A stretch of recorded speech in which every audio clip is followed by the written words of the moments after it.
The monitors flatlined at exactly 3:42 p.m. on a Tuesday. As James Mitchell stood beside his wife's hospital bed, his hand clutching hers, not a single tear fell from his eyes. The nurses rushed in, but he simply nodded. He'd been expecting this moment. What nobody knew was that 30 years earlier, James had made a decision that would haunt and define him until this very day. A decision about love, sacrifice, and a fortune that was never meant to be his. If you've ever wondered about the true cost of love and the power of promises kept against all odds, this story might just change how you see the world. If it touches your heart, please consider liking this video and subscribing to our channel for more stories that explore the depths of human connection. James Mitchell had never been born to wealth. As a young accountant fresh out of college, he lived in a studio apartment with second-hand furniture and dreams bigger than his bank account. Then he met Eleanor Blackwood at a charity fundraiser he could barely afford to attend. With her sharp wit, dazzling smile, and the unmistakable confidence of old money, she was entirely out of his league, and completely unaware of it. "You don't belong here," she'd told him that first night, a playful smile on her lips as they stood beneath crystal chandeliers. "Neither do you," he'd responded. "You're the only person who hasn't looked at their reflection in the champagne glasses at least 3 times tonight." Their courtship was swift and surprising to everyone, especially Eleanor's father, Richard Blackwood, whose shipping empire had made the family name synonymous with wealth across the eastern seaboard. Richard had expected his only daughter to marry someone from their circle, not a nobody with nothing to his name but student debt and determination. "He's after your inheritance," Richard warned Eleanor over dinner at their family estate. "Men like him see women like you as lottery tickets." But Eleanor saw something in James that her father couldn't, an unwavering honesty and a heart that valued people over possessions. 6 months after they met, they married in a ceremony that the society pages called quaintly modest, but that James and Eleanor remembered as perfect. The first 3 years of marriage were idyllic. They lived in a small but charming apartment in Boston, far from the Blackwood mansion. James's accounting career was taking off, and Eleanor had started teaching art at a local community college, a passion her father had always dismissed as a hobby. They were building their own life, one untethered from the Blackwood fortune. Then came the call that changed everything. Richard Blackwood had suffered a massive heart attack. Though he survived, the doctors delivered sobering news: his heart was failing, and without a transplant, he had less than a year to live. Eleanor moved her father into their spare bedroom against James's private reservations. The man who had accused him of being a gold digger was now under his roof, watching his every move with suspicious eyes. But James helped care for him anyway, sitting up through nights when Richard couldn't breathe, driving him to endless doctor appointments, and managing the medications that grew more numerous by the week. One evening, while Eleanor was at a late faculty meeting, Richard called James into his room. "I need to speak with you, man to man," Richard said, his once imposing voice now thin and raspy. "I've changed my will." James felt a chill run down his spine. "Sir, that's between you and Eleanor. I don't need to." "Quiet," Richard interrupted. "Eleanor will inherit everything, the company, the properties, the investments. All of it. Over $300 million. His eyes narrowed. "Isn't that what you wanted all along?" James stood perfectly still, understanding the accusation. "I've never wanted your money, sir." Richard laughed bitterly. "Every man has his price. I'm just telling you that you've won. But I've added one condition." He paused, breathing laboriously. "Eleanor only inherits if she's still married to you when I die. If you divorce her before then, everything goes to charity." James felt as though he'd been slapped. "Why would you do that?" "Because I want to see what you're really made of," Richard answered.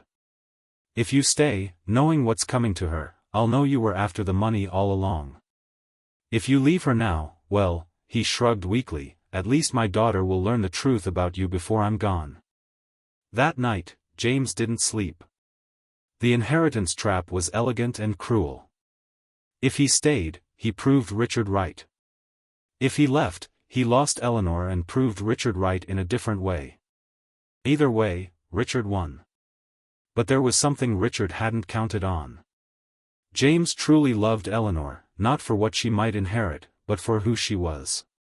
The next morning, he made a decision. He would stay with Eleanor because leaving would hurt her deeply. But he would also find a way to prove to Richard, and perhaps to himself, that the money meant nothing. Over the next 6 months, as Richard's health declined, James quietly consulted with an attorney friend. Together, they drafted an irrevocable trust document that would activate upon Richard's death. The document stipulated that every penny of Eleanor's inheritance would go to charitable foundations they both cared about, with Eleanor serving as trustee. She would have control but not ownership. The wealth would flow through their hands, not into them. The day James planned to discuss the trust with Eleanor, she came home with news that changed everything again. Richard had been moved up on the transplant list. A heart had become available. There was hope. The transplant surgery was successful. Against all odds, Richard Blackwood began to recover. As weeks turned into months, and months into a year, the bitter old man softened. He witnessed James's devotion to Eleanor during the stress of his illness. He saw how James encouraged Eleanor to pursue her art more seriously, eventually opening a small gallery featuring emerging artists. He noted that James continued living modestly despite having access to Blackwood connections that could have accelerated his career. One evening, 2 years after the transplant, Richard invited them both to dinner at the mansion he now lived in alone. "I've been wrong about you," he told James after the meal, as they sat in his study.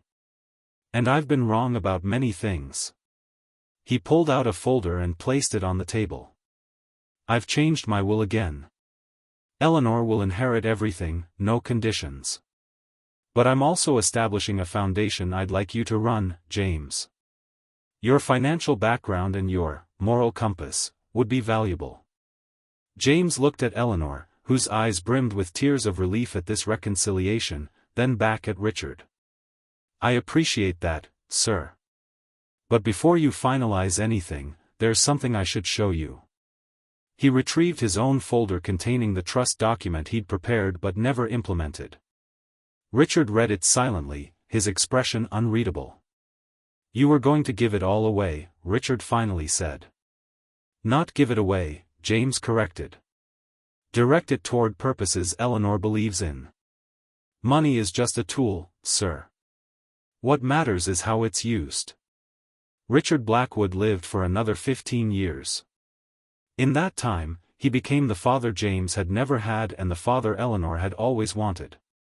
The Blackwood Foundation, with James and Eleanor at the helm, funded arts education in underserved communities across the country. When Richard finally passed peacefully in his sleep, Eleanor did indeed inherit everything.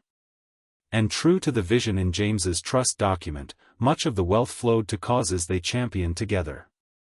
They kept enough to live comfortably and ensure their own children's education, but never embraced the lavish lifestyle Richard had once maintained. 20 years passed. Their children grew and began their own journeys.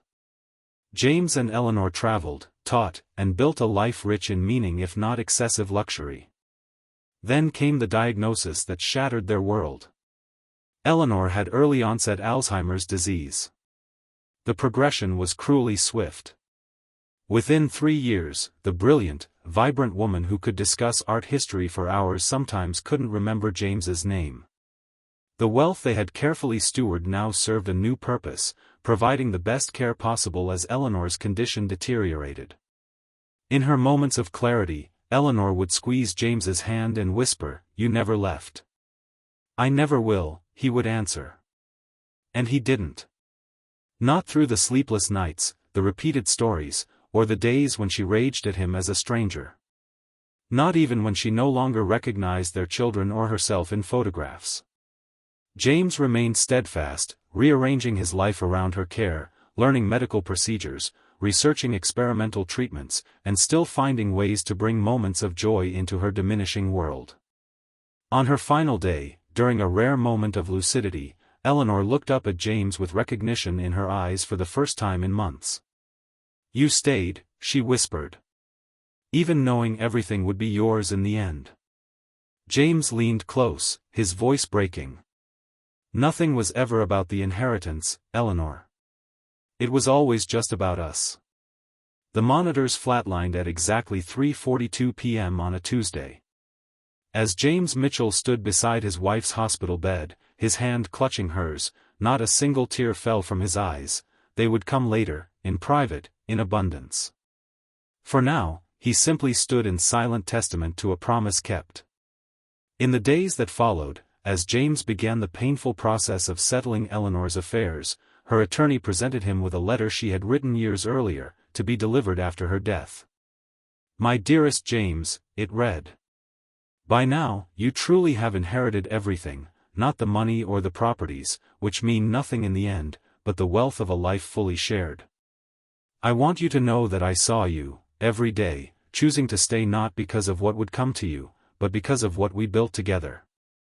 You have given me the rarest gift, love without condition or calculation. Now I ask one last thing of you: live the rest of your days with the same openness and purpose we found together. The greatest inheritance isn't what's left to us, but what we leave behind in others." James honored Eleanor's wish. The Blackwood Mitchell Foundation expanded its work.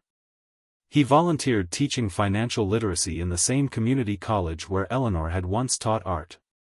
5 years after her death, he established the Eleanor Blackwood Memory Center, a facility specializing in dementia research and family support. When asked why he had devoted his life to these causes rather than enjoying the comfort his inheritance could provide, James would smile gently and say, "I never inherited money. I inherited a vision of what wealth is for. And I inherited the great privilege of carrying forward the legacy of a woman who knew that real riches are counted in lives touched, not dollars accumulated." In the end, the story of James and Eleanor Mitchell isn't about an inheritance of money. It's about the inheritance of values, loyalty, integrity, and love that sees beyond circumstance. It reminds us that the most valuable things we can leave behind aren't kept in vaults or listed on balance sheets, but carried in the hearts of those whose lives we've touched. What in your life is truly worth inheriting? What legacy are you building that money can't buy? Sometimes the greatest wealth comes from what we give away, not what we keep. And sometimes, the truest measure of love is not what we gain from it, but what we're willing to sacrifice for it. Thank you for listening to their story. If it moved you, please consider subscribing to hear more tales of extraordinary ordinary lives and the legacies they leave behind.